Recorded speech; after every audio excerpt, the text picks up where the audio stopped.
Okay, good morning, everybody. Good morning. It is Friday. All day. All day today until tomorrow. So, we're in this book there. Well, it's a three-part parallel. We've already read two. We're going to read the third. And we're talking that Jesus heals a demon-possessed boy. We've already read the account in Matthew and Mark. Here is the account in Luke, chapter 9, starting at verse 37. The next day, after they had come down the mountain, a large crowd met Jesus. A man in the crowd called out to him, "Teacher, I beg you to look at my son, my only child. An evil spirit keeps seizing him, making him scream. It throws him into convulsions so that he foams at the mouth.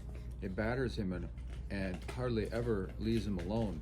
I begged your disciples to cast out the spirit, but they couldn't do it." Jesus said, "You faithless and corrupt people, how long must I be with you and put up with you?" Then he said to the man, "Bring your son here." As the boy came forward, the demon knocked him to the ground and threw him in a violent convulsion. But Jesus rebuked the evil spirit and healed the boy. Then he gave him back to his father.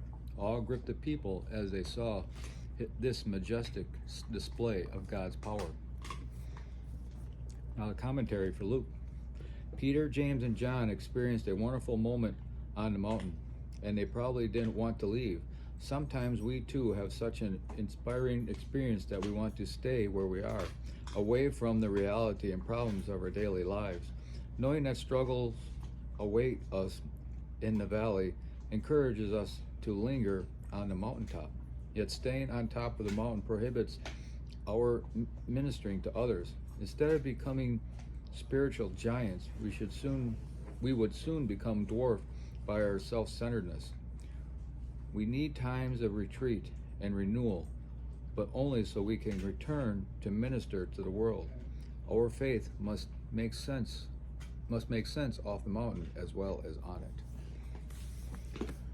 Yeah, we can't just go be monks somewhere and hide away from everybody and just hang out with ourselves. We've got to get out there and Be vulnerable. And get our hands dirty, I guess. Yeah. There's a lot of people out there that need the Word of God.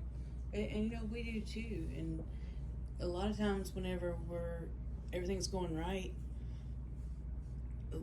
most people would, kind of get laxed about leaning on God because they're standing up on their own. Mm-hmm. And we need those down times to appreciate our good times even more. That's true. Yep.